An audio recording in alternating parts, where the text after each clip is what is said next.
Ephraim and Manasseh. And the one was blessed and the other had the lesser blessing. But nonetheless, Ephraim then in later times came to stand for a representative of the northern people. So when we read about Ephraim, it's an address to the north. Ephraim is the north.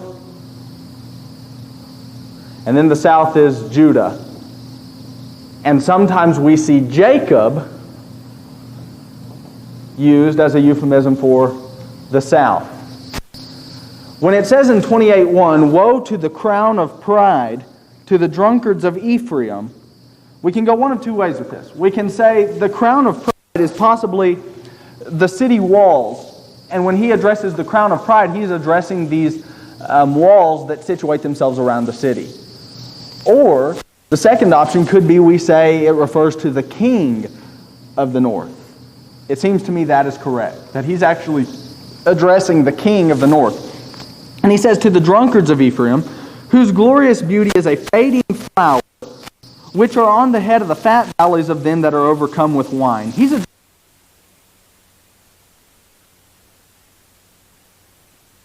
what God's given them. And he says, judgment's moving. So in verse 2, "The Lord has a mighty and strong one, which as a tempest of hail and a destroying storm, as a flood of mighty waters overflowing, shall cast down to the earth with the hand." Okay, imagine this in your minds with me. The king is pictured here, and he's over all of the people. And all of a sudden in the vision, in the oracle, a flood starts to come at him, and he sees the water coming at him. He's not going to escape. The flood, the overrushing waters, is a judgment moving in upon this king. That's what Isaiah is seeing. Hold your finger at 28 and look at chapter 8. Hold your finger at Isaiah 28 and look at Isaiah chapter 8, verses 7 and 8, and see what it said of the Assyrian. Whoever's got it, go ahead and read that for us. Isaiah 8, 7 and 8. "Now therefore, behold, the Lord raised up the waters of the river, strong and many, even the king of Assyria, with all his glory. He shall come up over all his channels and go over all his banks. He shall pass through Judah. He shall overflow and go over. He shall reach even to the neck. And the stretching out of his wings shall fill the breadth of thy land." Okay, so here what we've got pictured is a judgment from God, but God is enacting this judgment through the medium of the Assyrian. So it's God's judgment, but the judgment upon the wicked is coming at the hand of the Assyrian king. The same kind of thing is what's being discussed. It's the very same judgment that's actually discussed in Isaiah 28 and verse 2. It's the Lord moving in. He's the mighty one. He's the strong one, but He's bringing this judgment through the medium of the Assyrian. We'll get into a later text in Isaiah in 45, where in Isaiah 45:1 it says, "Behold, I bring my anointed one, Cyrus the Great." And he's speaking about a judgment upon Babylon. Okay, so take a look then at 28:3. The Lord's bringing the judgment, but He's bringing it through Sennacherib in 701 BC. "The crown of pride, the king of Ephraim, the king of the north, shall be trodden under feet, along with the drunkards." That's what 28:3 says. And then it says in 28:4, "And the glorious beauty, which is on the head of the fat valley, shall be a fading flower." Okay, this is interesting. I read an article by a professor last week, or not last week, last month, where he talks about this kind of thing, and he said that the flower that's discussed here was heavily used in Egyptian funerals. Why is this important? Why does this help us with our reading of the text? We'll see why here in just a moment when we get into 28:15. Well, he goes on. So keep in mind that it's a reference to an Egyptian flower and how it's used in the funerals. And then it says in verse 4, "And as the hasty fruit before the summer, which when he that looketh upon it seeth, while it is yet in his hand, he eateth it up." Okay, Israel's going to be devoured like the first ripe fruit is what's being stated. And then it goes on in verse 5, "In that day when God brings this judgment, shall the Lord of hosts be for a crown of glory, and for a diadem of beauty, unto the residue of His people." Away with the wicked king, away with this man who's been abusing and oppressing God's people. We're going to replace him with a new king, namely Jehovah God. we're jumping ahead, but look at this. Look at 33. Look at Isaiah 33. And verse 17. Whoever's got 33:17, read it for us.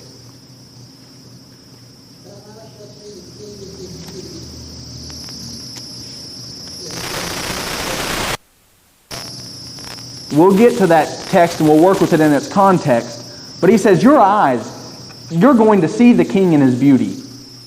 Who is he? We could say, oh, maybe it's Hezekiah. Maybe it's Josiah. Maybe we're to understand it as a cryptic reference to Zerubbabel. Or maybe it's Jesus Christ. Probably not any of those. It's probably speaking as verse 22 says. Look at verse 22 of 33. Whoever's got 22, go ahead and read it.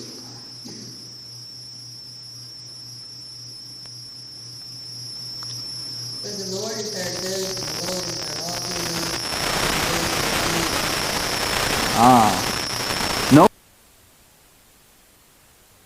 hero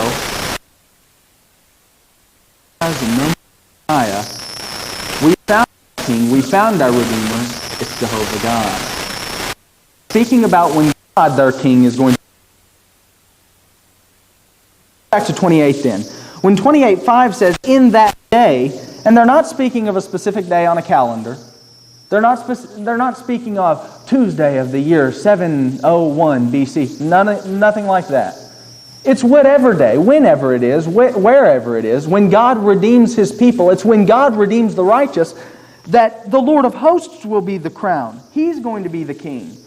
And He's going to be the diadem of beauty unto the residue of His people. Well, verse 6 says, and for a spirit of judgment to him that sits in judgment, and for strength to them that turn the battle to the gate. God's going to stand up for the righteous. And then it says in verse 7, but they've also erred through wine, and through strong drink the prophet have erred. Mess. Imagine if you found out tonight, our preacher, think of me. That's the crisis they're facing. That's what they're going through. They start looking at who can we trust religiously. We want to go to heaven. And they start looking at the priest, they start looking at the prophet, and they find out they're alcoholics.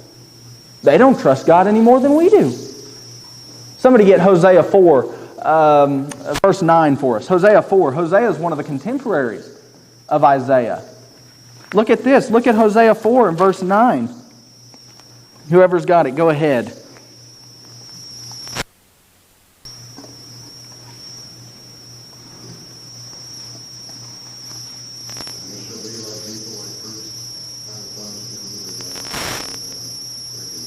Thank you. So here's where the prophet says, how do you expect the people to rise above the wicked leader? How do we expect churches to grow up and praise God? The leadership is corrupt. Or gets onto that kind of thing. Don't hire a preacher, don't hire a prophet or a priest who's not going to speak truth and not going to live like God's man. Well, let's take it a step further. Let's not just expect that of our preachers and our priests and our prophets. Let's expect that of the people as well. Surely the people shouldn't have been erring through strong drink either. But when they've got bad leadership, who's to blame? Both. Both are. So go back to Isaiah's text. Look at 28 then. In verse 7, even the priest and the prophet, even God's people, the leaders of God's people had been failing. They were swallowed up of wine. They're out of the way through strong drink, verse 7 says. They err in vision. They stumble in judgment. Talk about an abuse. They had abused their office. And then in verse 8, all tables are full of vomit and filthiness. My, what a picture. No place is clean. It's one thing to have dirty floors. It's another thing to have a dirty kitchen table. You eat off one, you walk on the other. In verse 9, whom shall he teach knowledge?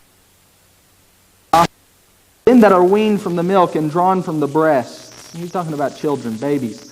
For precept, here it is in verse 10, watch this. For precept must be upon precept, precept upon precept, line upon line, line upon line, here a little and there a little. Anybody have something other than King James? Somebody have the New King James? Go ahead, Norman. Yeah, verse 10. For precept must be upon precept,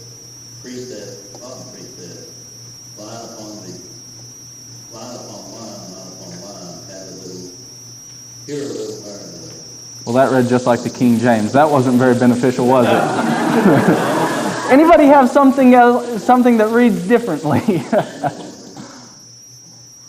Okay, maybe we're all King James. I don't know. I don't know what I'm looking for. I'm just seeing if anybody has a different rendering.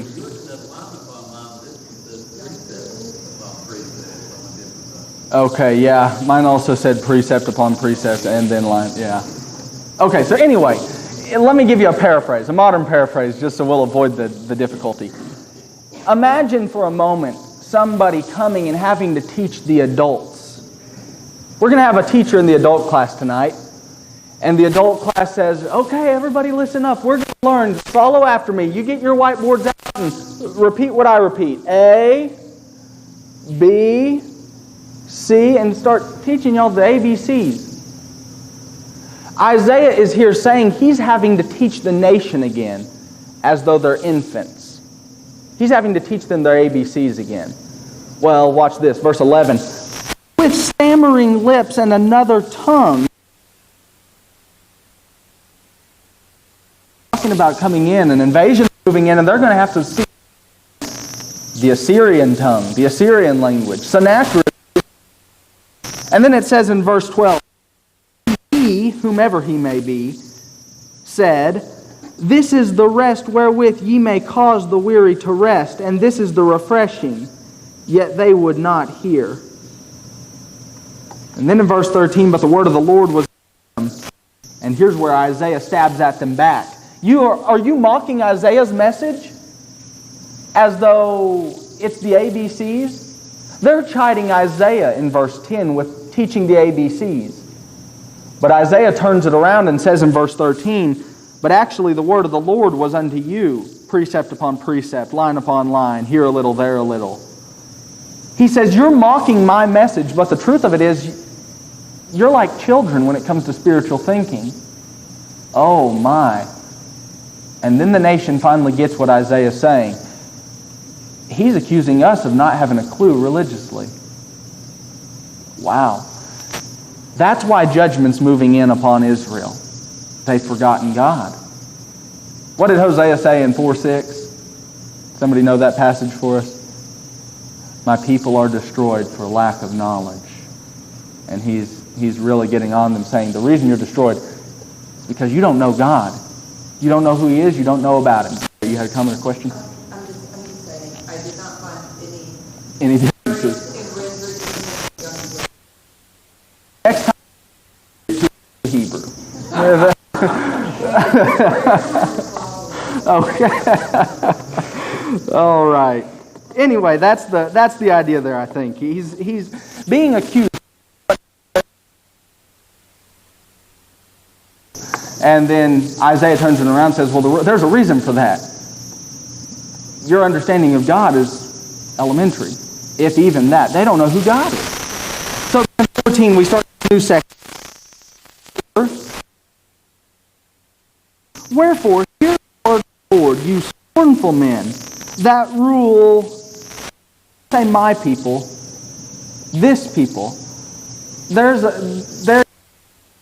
God is saying, you're no longer my people. You're distant from me. And so he says, you scornful men that rule this people which is in Jerusalem. And watch what they've done.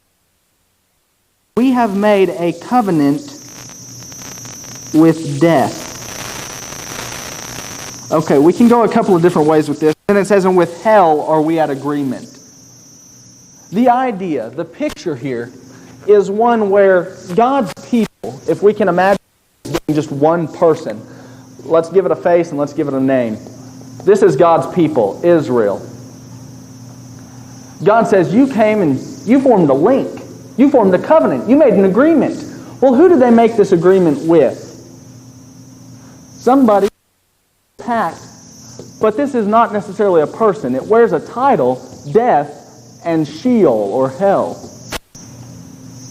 Who is he talking about when he says you've made this covenant with death and hell? We could go one of two ways. Take a look at 30, just a couple of pages over, chapter 30. In verses 1 and following, I'll read verses 1 through about verse 7. Verse 1, woe to the rebellious children, he's speaking to Israel, that take counsel, but not of me. And they cover with a covering, but not of my Spirit, that they may add sin to sin. Watch who they go to. That walk to go down into Egypt. My mouth. And then the end of verse 2 says, they trust in the shadow of Egypt. Verse 3, therefore shall the strength of Pharaoh be your shame, and the trust in the shadow of Egypt your confusion. Verse 7, for the Egyptians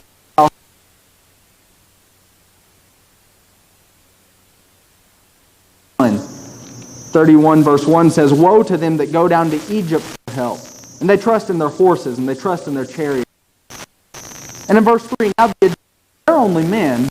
They're not God. So, we go back to Isaiah chapter 28. And he says they've made a covenant, they've made a pact with death and with hell.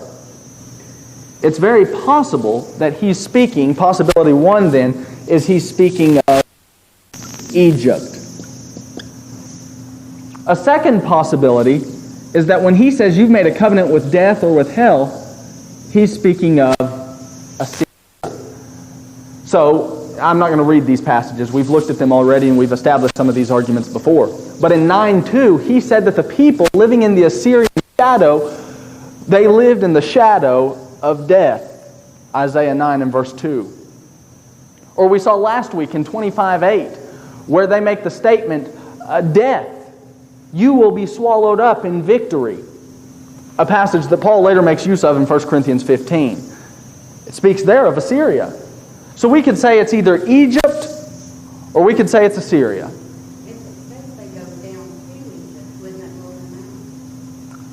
No, that could be the possibility then. If they go down to Egypt to trust Egypt, that would be who they would make the covenant with a league with. They send tribute. In the book of Kings, 2 Kings 18, here's the reference. In 2 Kings 18, it's also 2 Kings 17. 2 Kings 17, 3 through 6 supports the idea that it's Egypt. 2 Kings 17, 3 through 6 says that they sent tribute money down to Egypt. But 2 Kings 18, 13 through 17 says that King Hezekiah sent tribute money to Assyria. There's another possibility, and it's that it's both. Maybe it's just talking about you've put trust in the wrong bird here. You need to be trusting God. And he's combining, they put trust in Egypt and Assyria. Both of those are historically proven. But he's just simply saying you should have been trusting God. The view I favor out of these three is it's probably Egypt.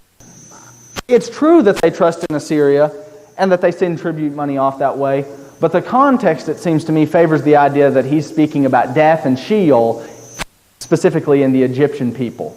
Look at the context with me then. In verse 15, it says, when the overflowing scourge shall pass through, it shall not come unto us. You would then need to ask the question, who is the overflowing scourge? Well, you could say it's God, but it also seems to me that the overflowing scourge is a reference to Assyria. So the overflowing scourge is moving in. Sennacherib, the king of Assyria, is moving in. And God is saying, don't trust Egypt for your aid. And that's exactly what they do, as we read in 30 and 31.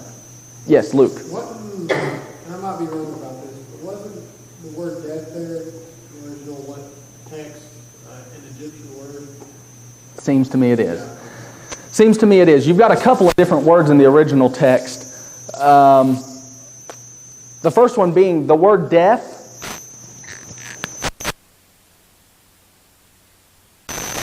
Word M-O-T or something of the like. There's a difference in the languages. If you're using the Egyptian language, it's going to vary. If you're using the Hebrew, it's going to vary. So the word death is actually a play on an Egyptian god named Mot or Mut. So that's an interesting thing as well. Then you also have this word, Bokan. And in the Hebrew, there are no vowels. You do not have vowels in the Hebrew tongue. So, when the word B-C-H-N, that's Hebrew. But the equivalent in the Egyptian would be B-H-N, and that's your Egyptian language. Now, why is this important? Take a look at Isaiah 28 and verse 16.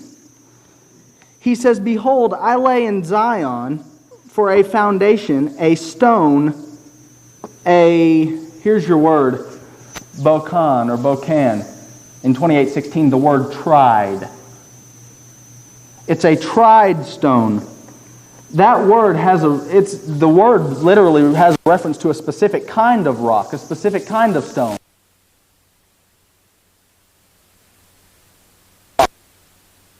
There's one more original word in 28:16. It's the word cornerstone, which is pinah. So P-I, but there's no vowels in Hebrew. A, once again, no vowel. H. And this is the word. Isaiah 19 and verse 13 for us. Isaiah 19, verse 13.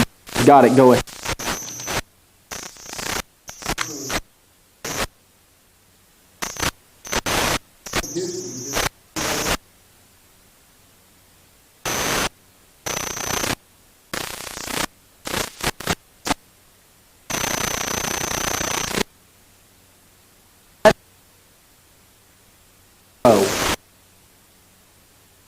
It's in the context of a it says that are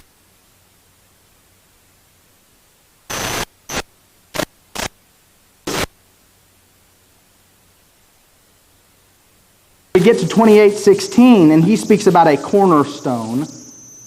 It seems to me he's making a contrast. Same stay as it is in this version in 19:13. So let's create this kind of T-chart. In 19:13, we have a reference to Egypt, and they had put their trust in their cornerstone, their panah.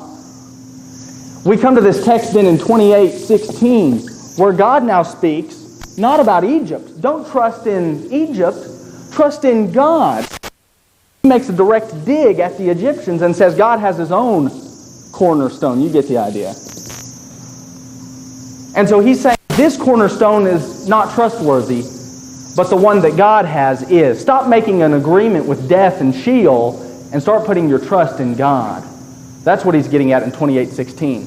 So it seems to me he's directly attacking the Egyptian way of thinking. Don't put trust in Egypt, put trust in God. Look at 28:16 then. Let's read that passage.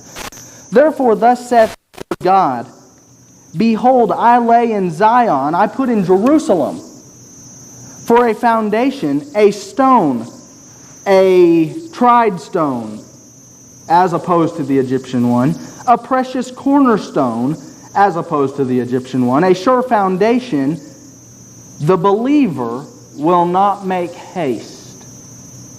This raises the question then of what is or who is this stone? Possibilities all over the place. The New Testament writers emphatically state this is Christ. Take a look at Acts 4. Take a look at Acts 4, 8 through 12. When Isaiah speaks about a cornerstone that God has, who does he have in mind? Somebody who's got it. Read Acts 4, 8 through 12 for us if you don't mind.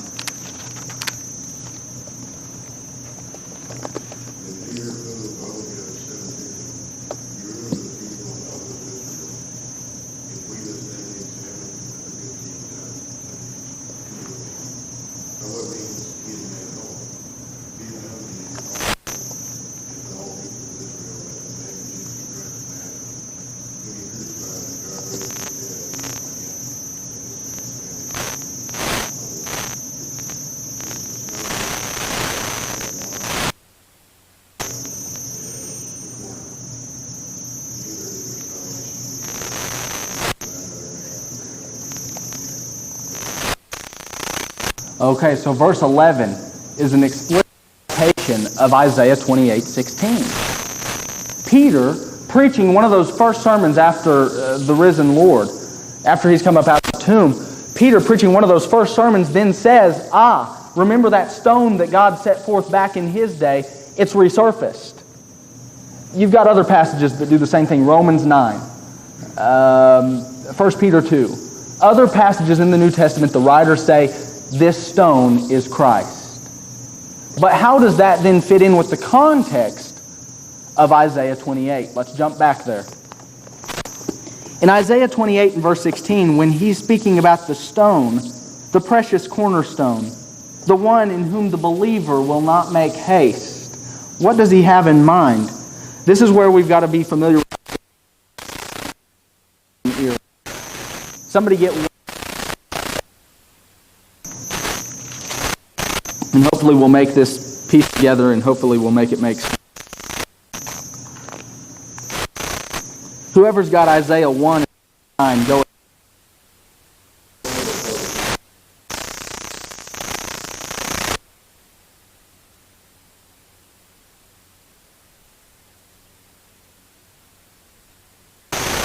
Who was the savior of the remnant that day? Well, it was the remnant.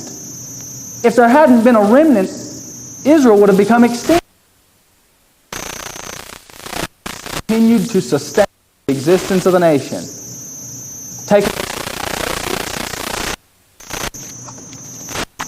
Speaking of God's corporate purpose, it says in 42:1.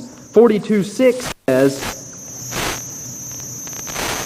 speaking of the righteous remnant, I, the Lord, have called thee in righteousness, and will hold thine hand, and will keep thee, and give thee for a covenant of the people, for a light of the Gentiles. Okay, now we're going back for the final time to Isaiah 28. Isaiah 28 and verse 16. We've got passages in Isaiah's text where the righteous remnant is what is being sustained in order to sustain the existence of the nation. It's the people in Isaiah's day who are living by faith. And so in Isaiah 28:16, when he says, there's a stone,